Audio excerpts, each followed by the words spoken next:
action. Good morning from the hammock. I stayed in my REI Magma sleeping bag on top, and I've got my women's Thermarest pad. It's kind of nice. My feet drop into a little foot box, and you can see I've got these utilized, these little cords. Ignore this one. I can squeeze this one and pull it tighter. You're like, what kind of contraptions this guy have? But the bottom quilt comes with these little D-rings, and it's not a really big bottom quilt, so it's like, I don't know, if I had a ridge line on the hammock, I can even connect one of those back ones, and I've been thinking about putting one on the very end of it just to pull up that foot box and get it nice and toasty or around my feet a little better. But this is the Hammock Gear Incubator bottom quilt. It's a beautiful quilt. It is not the hugest, but keep in mind I've got this pad here. I mean, normally you'd be sunk down into it. I just am really comfortable on the pad. Like, I've got my Superior Hammock over there, and it was like 0 Fahrenheit. It's rated at 0, and it literally was 0 Fahrenheit, so quite a ways below freezing. Yeah, I was pretty warm in that. But I don't think I was quite as comfortable as with supplemented by my pad here. It's just how it is for me. The pad kind of kicks me into a little bit straighter position, and it was a little below freezing, maybe like 25 Fahrenheit last night. So this has been performing really well. This Magma sleeping bag, and I like it. Some people might not like the hassle of zipping in, but when it's cold out, the tossing and turning, when it's not too bad, above freezing, a quilt is fine for the top. On top, the quilt, you just don't have the zipper and everything to contend with, but you flip and your rear could be hanging out or things falling on the ground, whatever. I don't know. I love them though. I got a beautiful one from Wilderness Logics. Oh, I'll quit talking. That's like more the ultimate of warmth there. When I got that hammock, I maybe should have got it in 11 foot. It's 10-foot hammock. I feel like for laying straight on it, it's just like a little too small for me. So I sometimes supplement that hammock with the pad too. I'd go below 0 Fahrenheit in that sucker. I'll quit talking now. Get up and get some coffee. Coffee at Granny's. Alright, action. This quick little video in the Hammock Gear Incubator on bottom here. Let me zoom out a little bit. But you can see how these bottom quilts can kind of sag, and you can use these little D-rings that they give you on it to kind of secure a system to snuggle the bottom quilt around you. So when I'm all zipped in, I cinch this up a bit, and it doesn't really compress my sleeping bag too much or anything, and I can nice and toasty that way. I don't know. I always got some contraptions I'm working on, but I'm glad they give you these. Some people will run them up to the ridge line. It really is a little bit of a difference. Like the Superior Gear hammock there, that is the hammock, literally. It's hard to explain without showing it, but the insulation is all built into it. Well, you can't really pull the insulation above you and snuggle in or anything then, or pull it up above your feet or whatever. I don't know. Advantages and disadvantages to everything, right? It's been a nice quilt, this Hammock Gear bottom quilt. It's the Incubator, and this is the size small. I'm about 5'11", so I'm a minimalist, but you could get a bigger one.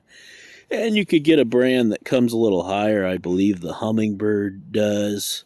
Trailheads might make one. They all, Superior Gear's got a nice one with snaps that's made to snap to their hammock, which is pretty neat. So there's different things out there. All right, action. I think I'm getting on the right track. I've got this tarp here in Granny's backyard. I've got these rubber shot cord things. I feel like I could have almost gone a step further and put one of those little plastic, I don't know, you squeeze it and it makes it tighter or whatever. But it's a start. And then over here I did the same thing. I just have to undo the lines and wind them up. Then I'm trying to kind of get under control how to stuff the hammock. I've got, for like 15 bucks. I did see people are making some nice stuff sacks. I'm just trying to figure out what size I need. I really like the idea of pulling it through the slug tube or this, whatever, and getting it under control and stuffing it into the ultra. I just don't know what size I need, and I'm just learning. And, I'm going to try this thing. It's more like a rectangle. Last year, I got the ones that are, it just was my only choice because I had a gift card to the outdoor store and that's all they had. It said it even. I don't think it vented too much out, but it did hold the entire Superior hammock. It was a little bit of work to get it in there, but I have the feeling the Superior hammock.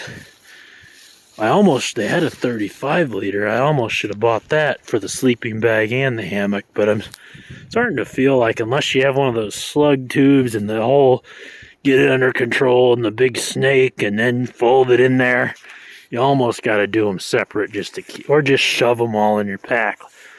I shove them all in my pack and just, I don't know, it just seems like the whole backpack is huge and I can't get the air out of them. But this, it's like at least somewhat sturdy nylon, and seems to be, it advertised a rectangular mouth, which I kind of liked. I just feel like that could almost be bigger to start stuffing that big boy in there. And then, you can always roll it down to whatever size. Maybe I got these pretty cheap on sale from Moose Jaw. They were like 15 bucks, but they just had a clearance, but they're pretty. Maybe this pretty blue is a sign I should be getting that. I always liked that blue they had out for the Superior hammock. I got the camo, but I like that peaceful blue. And these aren't bad. I put the tarp in this. This just came from Walmart. You get 3 of them for like 10 bucks. They're called Outdoor Products. I seem to use the smallest one here, but zoom out. But the biggest one is really long. I mean, it's hard to stuff something in it, but it's good to shock cord onto your bike. Oh well, just see, it's improving. I just think I do have some other lines on order. These did hold quite well. They were advertised to be quite strong, and they held quite well, and they're obviously super ultra light. They're just a little bit, even with the new system, still, I had some rubber bands on it. I was holding them a little better. Just the whole, you know what I mean? You squeeze it like this.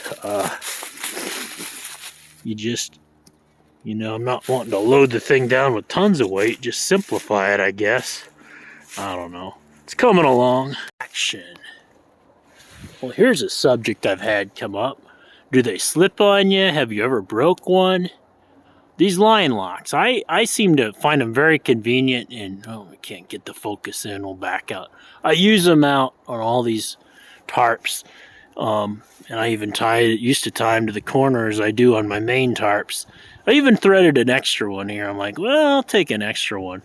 But I feel like what goes on wrong is, A, they get tied wrong. I just retied this a little better with, so it more evenly holds that.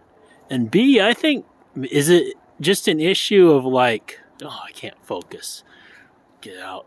Like, you get it tied wrong. This is the part that goes to the tree.